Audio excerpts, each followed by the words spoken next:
இது லிஸ்ட்லேயே இல்லையே. பஞ்சாப் அணியுடன் இணைந்த ரிக்கி பாண்டிங் தட்டி தூக்கிய பிரீத்தி ஜிந்தா. பஞ்சாப் அணியின் புதிய தலைமை பயிற்சியாளராக ஆஸ்திரேலிய கிரிக்கெட் ஜாம்பவான் ரிக்கி பாண்டிங் ஒப்பந்தம் செய்யப்பட்டுள்ளதாக அதிகாரப்பூர்வ அறிவிப்பு வெளிவந்துள்ளது. இருதரப்பும் இறுதிக்கட்ட ஒப்பந்தத்தில் கையெழுத்திட தயாராகி வந்த சூழலில் பஞ்சாப் கிங்ஸ் அணி நிர்வாகம் அதிகாரப்பூர்வ அறிவித்து ஆச்சரியம் கொடுத்துள்ளது. ஐபிஎல் தொடருக்கான மெகா ஏலம் குறித்த விதிமுறைகளை பிசிசிஐ தீவிரமாக தயார் செய்து வருகிறது. இம்மாத இறுதியில் ஐபிஎல் தொடருக்கான ரிட்டென்ஷன் பாலிசி குறித்த தகவல் வெளியாகும் என்று எதிர்பார்க்கப்படுகிறது. அந்த வகையில் ஒவ்வொரு அணிக்கும் 4 ரிட்டென்ஷன் மற்றும் 2 ஆர்டிஎம் வாய்ப்புகளை பிசிசிஐ அளிக்கலாம் என்று எதிர்பார்க்கப்படுகிறது. அதேபோல் ஒவ்வொரு அணிகளின் பர்ஸ் வேல்யூவும் ரூ.10 கோடி அளவிற்கு அதிகரிக்கப்படும் என்று சொல்லப்படுகிறது. அது மட்டுமல்லாமல் சிஎஸ்கே அணி முன்வைத்த பழைய விதியை மீண்டும் கொண்டு வரவும் பிசிசிஐ ஆலோசித்து வருகிறது. இதனிடையே ஐபிஎல் அணி நிர்வாகங்கள் பயிற்சியாளர்களை ஒப்பந்தம் செய்ய தீவிரமாக செயல்பட்டு வருகின்றனர். ஏனென்றால் டெல்லி அணியின் பயிற்சியாளராக இருந்த ரிக்கி பாண்டிங் 7 ஆண்டுகளுக்கு பின் அந்த பொறுப்பில் இருந்து நீக்கப்பட்டுள்ளார்.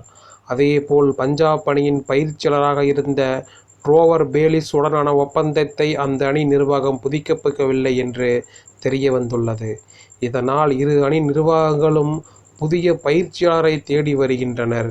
டெல்லி அணி நிர்வாகம் புதிய பயிற்சியாளராக இந்திய முன்னாள் வீரர் ஒருவரை ஒப்பந்தம் செய்வதில் மும்முரமாக உள்ளது. ஆனால் பஞ்சாப் அணி தரப்பில் மீண்டும் வெளிநாட்டு பயிற்சியாளரை ஒப்பந்தம் செய்யவே ஆலோசித்து வருகிறது.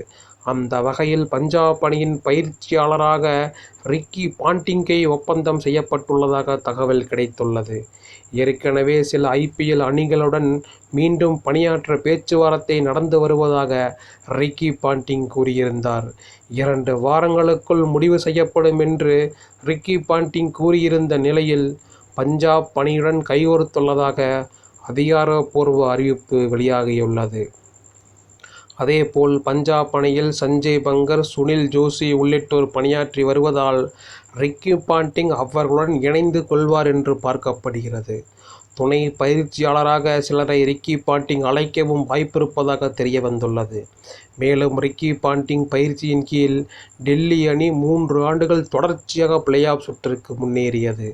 ஆனால் பஞ்சாப் அணியோ 2014ஆம் ஆண்டுக்கு பின் தொடர்ந்து 10 ஆண்டுகளாக பிளே ஆஃப் சுற்றுக்கு முன்னேற முடியாமல் தவித்து வருகிறது.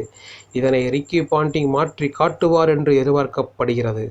அதேபோல் பஞ்சாப் அணியின் கேப்டனாக இருந்த ஷிகர் தவன் ஓய்வு பெற்றிருப்பதால் புதிய கேப்டன் ஒருவரை கொண்டு வர வேண்டிய கட்டாயமும் அந்த அணிக்கு உள்ளது.